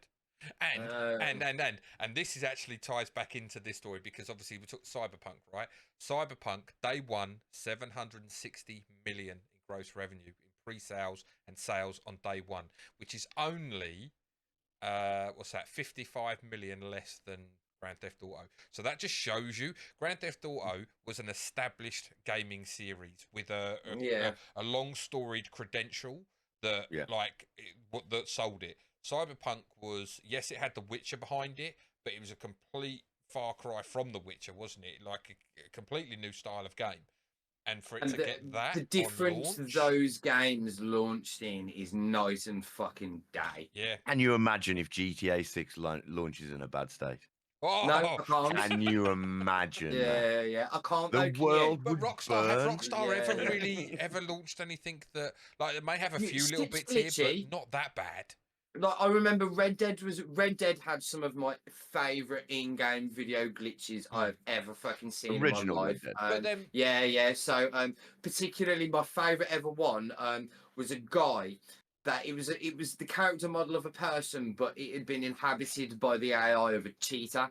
So this person was running around on all floors, screaming cheetah noises at me, trying to take swipes at me. Fucking hilarious! It was so good. But then you can overlook little things like that, can't you? Because the game, like we said last week, the game fundamentally works. So you can look. You can fall through floors on some of the older ones on launch and stuff, but you could argue they were a little too ambitious for the hardware that they were on. I would say that current Rockstar, like as in let's say GTA 5, Red Dead Redemption 2. Very you never hear stories of massive bugs. I'm not saying that there's not. Shit's fixed quick. Yes. Within this game breaking bug's been found, it's gone in 6 hours. Yeah. They are all over it. Because they have they have all of their teams work on a game. Yeah. It's the best way to do it personally, but that's why they get. Well, when you make $1 billion in gross revenue within 3 days of the game launching, you can afford to just work on one game at a time. Let's be honest. That's what I'm saying. But I think a lot of other game companies, big game companies, would afford themselves a better community if they all sort of followed a Rockstar thing. And could you eliminate crunch at the same time by saying look, this game is going to be the fucking dog's bollocks. But you can't because you've already just said that GTA 5 had crunch in it. So you can't eliminate crunch in that respect. As well is where everyone's happy to bitch about crunch, but what is the alternative? What's the wait another 2 years for your game? That's exactly it. That's exactly which would work. But we have to take the hit now, which they're not willing to take. So if they turned around and said, okay, we're not going to have crunch, it'd be like, okay, fine. Yep. Well, then that means every game that we've got slated for a 2024 release instantly becomes 2026 and so on and so forth. So for 2 years, we take the hit. So from 24 to 26, we take the hit of having just the indies, smaller titles, no big AAAs, because they're eliminating the crunch. Would the consumer take that hit? No. And would the suits upstairs take that hit? 100% no. For both of them is no. Yeah, unless the only company that could probably do it would be someone like Rockstar because they're investors. Oh, they pretend, they I mean, they go we're talking ideal world across the board, aren't we? Yeah. If Rockstar turned around and said, the next GTA will have the most ethics fucking a moral sort of gaming development practice that has ever existed into the industry, it'd sell 5 times what it would anyway, You know, just purely, and people don't care. People wouldn't care with Rockstar because people are waiting a decade anyway. Yeah, you know what and I they mean. know. I mean, again, but and it's it'll be also worth it. Yeah, because they'll Rockstar's still be gonna playing prove the it. next one in a decade. Yeah, that's exactly right. So the problem is, as TJ pointed out, that mass consumerism, they suggest that almost 50% of the world play video games now. Now, of that 50%, there's maybe probably 10% that give a shit that developers have to go through crunch. I think you've got that high as well. Yeah, like, I agree. 10%, exactly. I think is high numbers. I think you need to look single digits, my friend.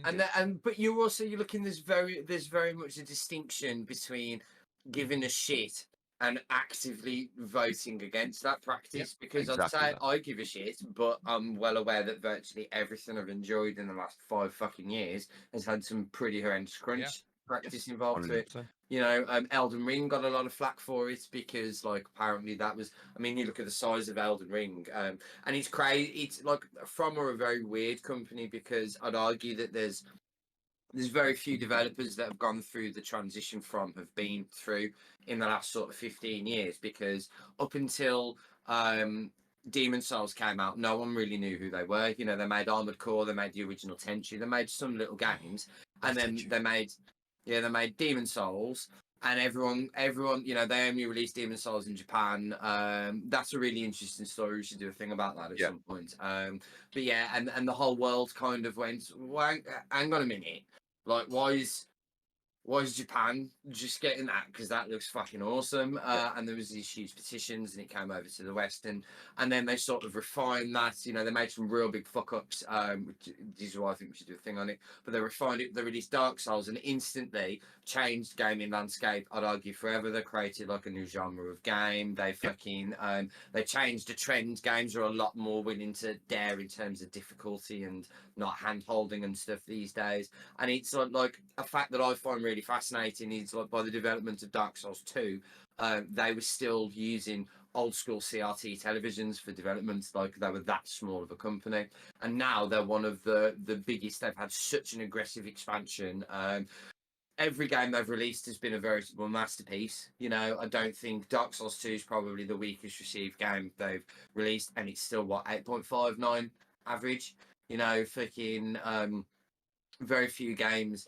Elden Ring was just you knew it was going to be amazing because it was by them, and it didn't disappoint. But yeah, again, unfortunately, that comes at 2 years worth of enforced fucking of the hardest working people being put upon the most, while sort of a rampant toxic culture permeates, and the people that happen to have wormed their way into a position of power don't do a lot, get paid a lot of money for it, and sort of abuse these people that are doing a dream of theirs. It's pretty tragic, you know. I mean, it's arguable that, like, you would say that all the suits probably wouldn't know what goes into game development anyway. I mean, I imagine. I'm not saying that they're all not like game devs, but I imagine very few of them are. Yeah. You know, they're numbers guys. Yeah, that's it. They're the people who make your numbers balance so that they can sell their thing and get another mansion. And I think the thing is as well, going back to the like, how do we stop crunch? Another thing is like, forget the whole like we have to take a 2-year hit here.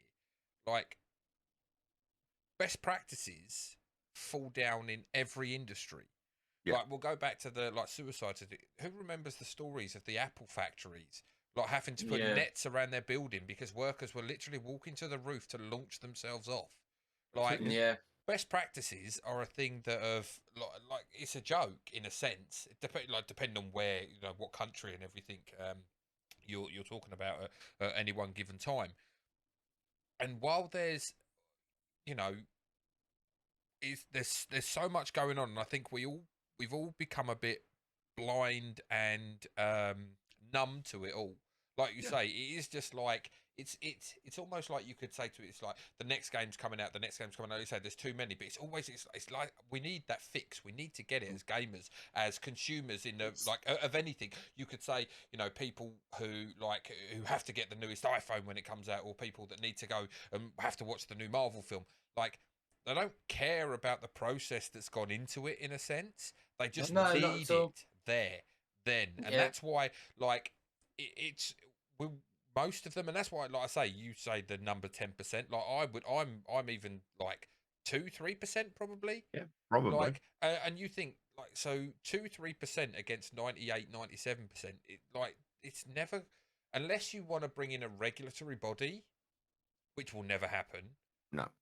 Then unitization, as we said earlier, is not encouraged. Yeah. Yes. And there's reasons behind that, because obviously the minute you bring unions in there, it's okay. No. People go, whoa, hang on a minute, and that's it. And you'll end up seeing dev team if they unionized, you'd see dev teams full as well. Yeah. Because backers 100%. will just be like, so you're unionized, which means like 40 hours is all you can do, and you want A, X, Y, Z and everything, and like you're not willing to do what we say because it's technically not in your contract. Well, we won't go with you. We won't work with you, and you'll see them fall.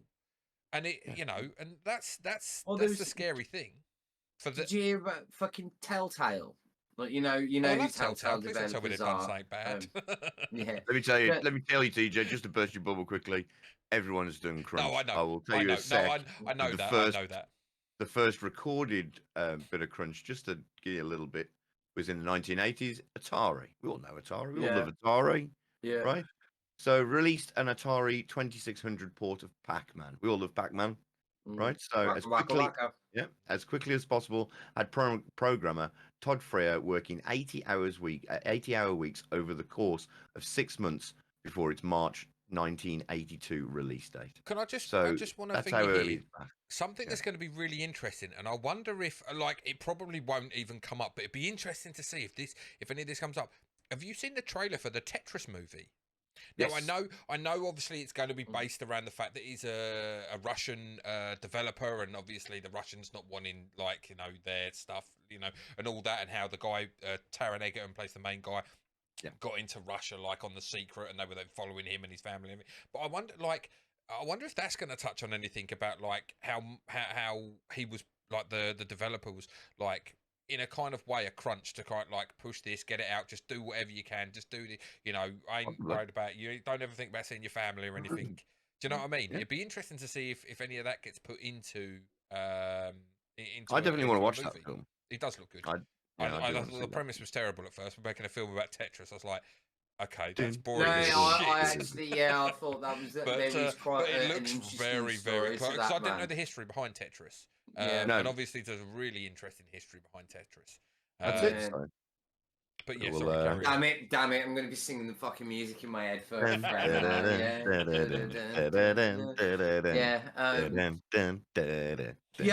don't know, and I think the problem with a lot of the because we're all talking about crunch, but I do think an equally big issue is as we touched upon earlier, was the sort of fraternity bro sort of culture that was there. Multiple companies, Ubisoft got done pretty heavily for it, where a lot of sexual accusations, higher ups just protected, like the old boy network, protected people that were doing some very sort of insidious things, not just in terms of saying and suggesting, but actively doing things to various members of staff. It's just absolutely shocking to hear. And then every single time there's a big public outcry, there's a couple of fucking customary fall guy fire-ins who take massive pensions and payoffs to leave. Get paid. Some of them are fired, but they're getting paid £2 million a year for the rest of their lives. In tax-free bonuses, sort of things. And everyone just it gets brushed under the carpet. And where Diablo 4? But once again, just to play on the opposite side of that. Shocking and surprising. That's a dangerous side to play on the opposite side. No. I'm not. No, don't get me wrong. I'm not siding with them at all. What I'm saying is, like Rich said, it was shocking and surprising to hear it. But is it though? When you actually look at it now, because once again, you look at every industry, they were all doing it. So is it really a surprise that like I say, there is none. These white knights don't exist in anything.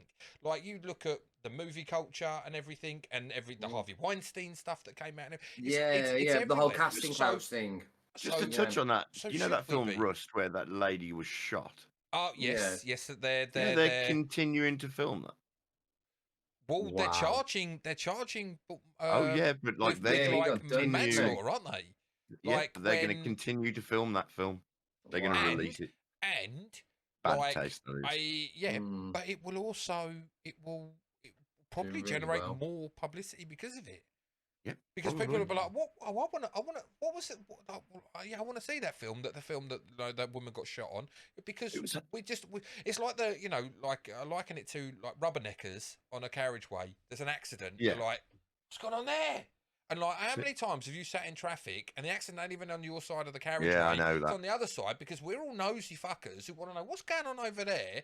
And like, we want the ins and outs. And then you'll be like the passenger on the phone. Get up on your phone. Have a look what happened in that thingy. You know.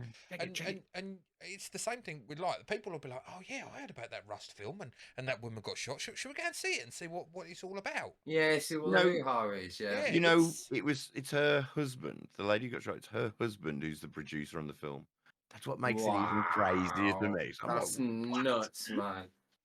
Why would you want to be reminded of that all the time? Unless like it was the film was her passion project and dream or something like that, and you feel she'd want it completed. You know, I could sort of understand that mentality. Maybe.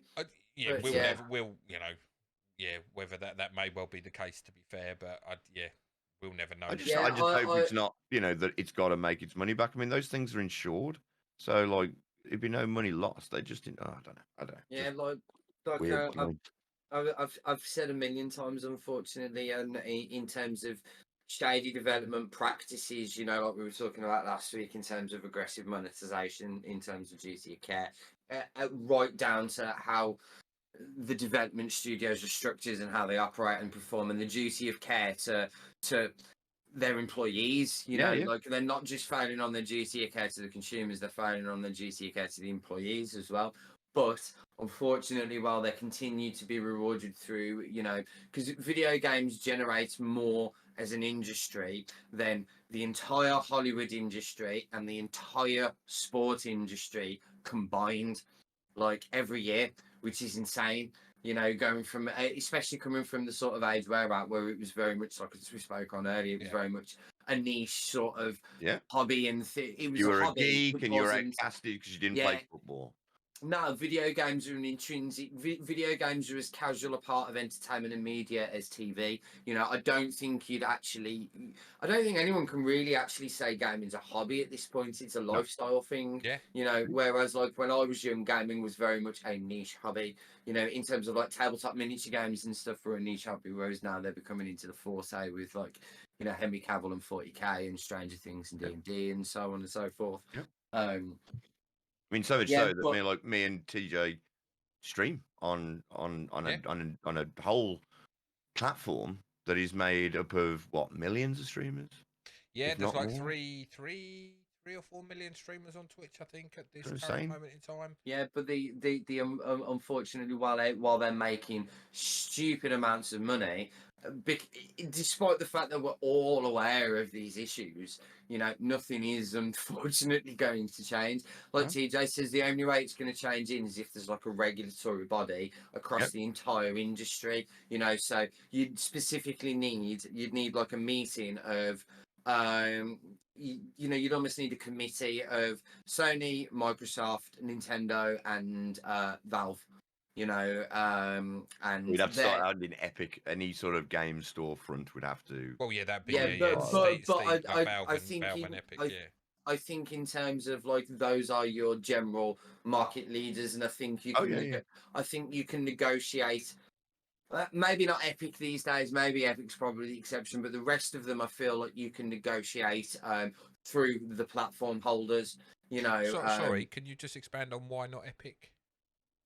Just because I don't think Epic has ties to most Like Oh, EA, okay. I think you can they have very strong ties with, all three console manufacturers. Yeah. So Okay, yeah, through those three, I feel like you could leverage a relationship. Whereas I don't think Epic so much does. Epic are more of like an engine and a system, as opposed to a game developer these days, aren't they? Well, what I would propose is you'd have to go to all the people that own. I mean, don't forget, like video games, as we like to think of them, is the main players. However, Tencent have a massive percentage of the video game. Yeah, very true.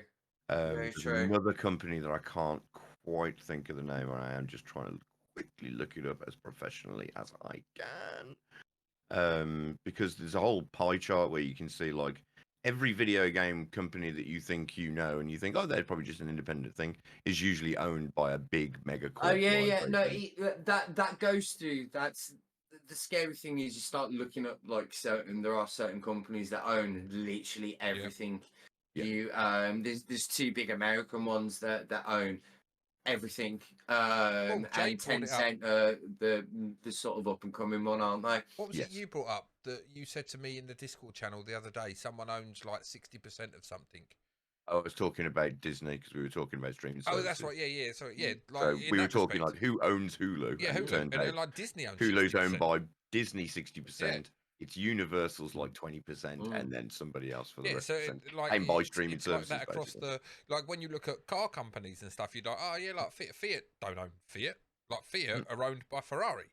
Like there's always someone bigger and higher that like say like a competitor comes along in the market and they just buy them up. They let them run under their own name, but they're technically they're under the banner of whoever, like the big player. It's quite insidious how it is sometimes because you look at there's like something stupid worldwide. There's something stupid like 10,000 newspapers. There's something like 1,500 TV channels or 15,000 TV channels or some bullshit. They're owned by 3 companies. Yeah. That's it. That's like so all the dissenting. You have like say I pick newspapers for example. Richard Murdoch. You have like you have the Sun and you have like the Guardian on polar opposite ends of the spectrum, but they're both owned by the same fucking people. So the truth is actually probably somewhere in the middle. From the two extremes, and gaming is very much getting like that. It's being bought up by these 10 seems to be becoming quite an insidious one that are just buying up everything left, right, and centre. They've just bought up, I think it was the people who made Tomb Raider, Crystal Dynamics. Yeah. They've just bought those off Squaresoft, Square Enix, because they're selling off bits and bobs. I just. It's a sad, sorry state of affairs. That's something that we're all so passionate about, and I honestly feel like in terms of pure entertainment, like I'm a big fan of stories as a whole. Stories are super important to me in any medium. I love a good story. I'm a voracious reader. I love my comic books, like anime, film, TV, everything. And I feel video games have a way of telling a story completely different to any other medium. It's something truly special and spectacular because of the fact that you're the driving impact. You move the story along. It's one of the only mediums, I'd argue, other than say reading, where you're an active participant in moving the narrative forward. Because once you put a film or a TV show on, it carries on regardless of what you're doing. Whereas a game, if you stop, like the game stops, it doesn't the world might carry on without you, but the individual story, the narrative being told unless you're a Kojima game, and then it's and then you can just go and just I don't know, make tea and do anything, go to the shops, and there'll be no game. So I feel there's this level of like, and like it links in really well with The Last of Us actually, because I feel like The Last of Us, like because of that, it was so effective at telling its story because you felt a lot more emotionally collected because you were controlling the characters and you were pushing the sort of narrative forward. There just needs to be a way so we can get that in a sort of very ethically sort of way that doesn't cost. Telltale Games was quite. Telltale Games just went belly up from completely out of nowhere, to the point where they just hired loads of people. People had moved from all over the world to, sold up everything, fucking got a place over there under the promise of the contracts, because Telltale had all these fucking licenses, didn't they? There was a brief. Yeah, and some of them are incredible. You know, fucking. I only really played 2. I played The Walking Dead and The Wolf Among Us. That's a brilliant And game. I yeah, played the Batman ones. yeah, I heard they were pretty good. You know, I'm a big point and click fan, so I like that sort of formula. Yeah, And they sort of bit off more than they can chew, spent way more money than they had, and all these people just got, you know, basically stranded in countries without other, you know, jobs and stuff. And they knew they were going under while they were hiring them. They knew they were going under, but they did it anyway under the pretense of we're extracting as much money from developers as we can before we declare bankruptcy and write it all off. Who resurrected Telltale then? Because they have got The Wolf Among Us is slated to come out later this year. Yeah, The Expanse as well. Yeah, I'm not too sure, to be honest with you, because the name just got completely tainted for me, and I'm not interested in it anymore, because I remember reading these like absolute horror stories. Again, I think it was because Kotaku are really fucking good, a really good website for exposing these sorts of stories, you know, and they did a massive one about The Walking Dead developers, and there was interviews with people there, and people had their like lives absolutely shattered and ruined, so my man could buy a Ferrari before it became a tax write-off. You know, because that's also what you're seeing. You're also starting to see games as scams, which is something we kind of touched on with the like Day Before and Star Citizen AJ. So just to help with your Telltale thing, they relaunched under LCG Entertainment in 2018. Following negotiations with Sherwood partners, starting in February 2019, LCG Entertainment acquired several key Telltale assets, and on August 28th, 2019, announced that it was relaunching the company by assuming Telltale Games as its trade name. Operating out of Malibu, California, with a satellite studio in Corte Madera, California, under the leadership of founders Jamie Attili, I think that's his name, and Brian Waddle. So they were bringing it back. I think they planned games such as Walking Dead, Stranger Things, Among Us, Batman, and intellectual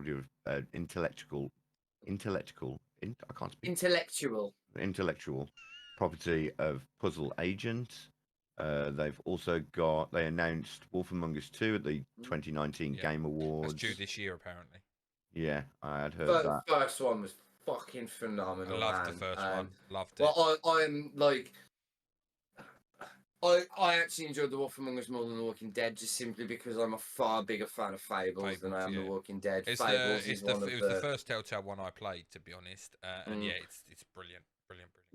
Fables to me is one of the you know, we talked earlier, I'm a huge lover of stories.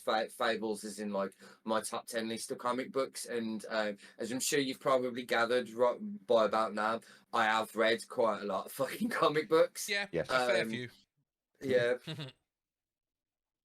So just to circle the dot, I suppose, as we come towards the end of this, obviously we've touched upon crunch and sexual harassment, obviously suicide. These are all things that I think we all agree, none of these can continue to go on. Although, albeit that being said, they probably will for many years to come. Well, I think. So. I was just going to say that I think to a point the way the corporations and that operate now, I think there are certain things that they like the sexual the bro culture, sexual assault type thing. I think that's kind of like the culture we live in now. I think that is probably not gone, but I think that is definitely would have taken will be a lot better environment for females to work in. You would like to think, anyway. Yeah. I think you give it another 5-10 years. Yeah, that's the worry. And it'll be. Does it reverse back? Because does it? No. I actually think you give it 5-10 years, and it'll be where it needs to be, because we're kind of it's kind of only really at the point in the last couple of years where that's sort of really started to be called out, and I think the way it sort of will change, like Crunch, I don't think you're ever getting rid of, No. unfortunately. No. I think that's just happening. Suck it up, unfortunately. Hopefully they'll get paid though. Hopefully they will sort out something where they get paid for crunch. That's that's the hope, isn't it? Yeah. The bro culture, that'll go. The more that gets exposed, so it was fucking great to see, you know, such titans in the industry as Ubisoft and Activision Blizzard have these really scathing things, seeing their stocks being hit. You know, Overwatch got fucking a really bad run of shit over it and stuff like that. So yeah, Rich, I think I want to see the figureheads of those companies taken down, and I don't think they will be. I think until there's a changing of all of not just certain key figures, until all of the old guard are gone. I don't think I think we're too early in that. This is becoming a problem, and unfortunately, it's not become too much of a problem that everyone's screaming about it all the time. You know, if you're getting 3 or 4 a year from every company, and then next year Ubisoft mentioned again for this game, then Ubisoft mentioned again for this game, you know, then shit will start happening. But until it's in the sort of limelight and pointed out a lot more, I still think, you know, and it will be that will happen, and it will then start to Bobby Kiyosaki will be fired, you know, fucking this, that, and the other. All the old people will be sacked, and new people will be made in, and it will get better. I just don't think it will for quite some time. I have this view of things, the larger picture of things, and I'm gonna we'll go with sexism, racism, like homophobia, transphobia, all those kind of things, and it works in it works in with this as well, because I think, like you say, it takes time. I think the problem that we have as a society is that we are very much like, I want it now. It needs to be now. We don't have real kids. We don't have the patience. I call it a microwave society. Yeah, we don't have the patience for it, and I think like you're right. Time will it moves the marker forward, and we just, you know, we're on the right side of things moving that way, but it's going to take a long time, because you've got generations that have got ingrained in this culture, and you can't just wipe that out overnight. Which is what people want, exactly. And everything, but you can't. It's an impossibility, because it's so intrinsically ingrained in the makeup of these companies, because of their figureheads and everything else. And the same with the culture of like I say, racism and homophobia. It's slowly moving to what you would think would be a better, more sustainable, more healthy way to be, but it's like the thing. You've got to allow that to take the time, and unfortunately, we as a society, we no, it's like, no, it has to happen tomorrow. You haven't got to the stage where say it's like our generation that, you know, are more conscious of, say, things like that.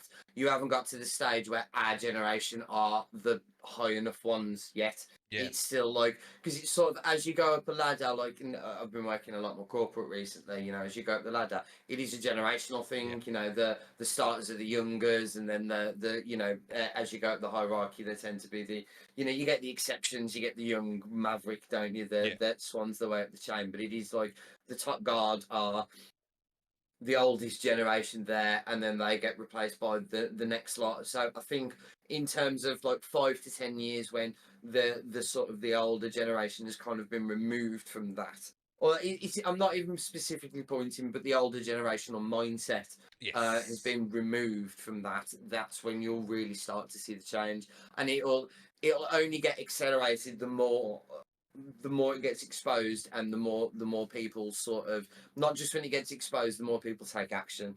So you know, fucking, we find out just before just pick a game, pick any random game company, you know, fucking, we'll go Ubisoft, because they've been shitting on them loads, deservedly so, because they've had loads of fucking bullshit over. So just before their next eagerly anticipated game comes out, a week before, we find out that fucking 250 people fucking got harassed into quitting their jobs because of like, you know, burnout and stress or something like that. Five people were assaulted, you know, and nothing was done. It was swept under the carpet or something. If everybody then cancelled, if they lost £10 million in pre-orders, if people just cancelled them and got refunds and stuff like that, you can guarantee they'd take that behaviour far more seriously. They're like, shit, this is actually now a problem. But like, if it doesn't impact the pre-orders and the sales in any way, shape or form, then what they'll do is they'll go, oh, we've got some bad media, we'll get some good media by sacking this guy, we'll fucking issue a public apology, we'll offer a fucking, you know, a specific badge in relation to a charity that's related to the person, or, you know, some of the meaningless trivial bullshit, and everyone will be appeased and everyone will go out the way. Oh, yes, everyone likes the LGTB flag around Pride Month, so they can show that even though they probably don't believe it, they like to at least scream that they do on the face value, anyway. So, because I see a lot about that as well. I see a lot about, you know, big companies, not going to name any names, but they all change their badges to the flag, don't they, if I remember correctly? Yeah. You see every company doing it, and then you hear about how they treat people of those, of the alphabet. In the workplace, and you think, bit hypocritical, really. Yeah. Like, practice what you fucking preach, man. Yeah, it is. It for such an exceptional form of entertainment. It is unfortunate the things we sort of have to experience to get it to our tables. But yeah, like we were saying, it's crunch isn't. That's not going. That's no, there for crunch good. is definitely going to stay. We can only hope that they get obviously paid for the extra hours that they do, because that should be sorted out.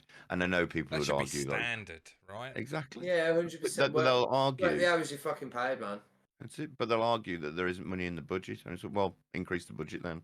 I'm afraid that if you want to make the mega profits that you make, I need to get paid because I need to see my family. I need to know what I'm doing this for. Give me a percent of like its fucking sales, because you're all making like 70 million bonuses. Yeah. Like, so how about you make a 20 million bonus and then you spread the 50 million to the staff? Yeah. You And know, they because go, how about you find another job? yeah. It's you know what I mean. It's like, and they'll fill that position instantly, because like I say, every young whippersnapper coming out of it's just, you know, 60 grand in university debts or so like that from doing a game development course and a master's for 5 years, you know, being able to say, oh man, I work at Rockstar. Yeah, you know, exactly. and then they get there, go with. and the culture goes, and the culture's like, well, you ain't really gonna have a life. And it's like, but you're gonna be on the next Grand Theft Auto game.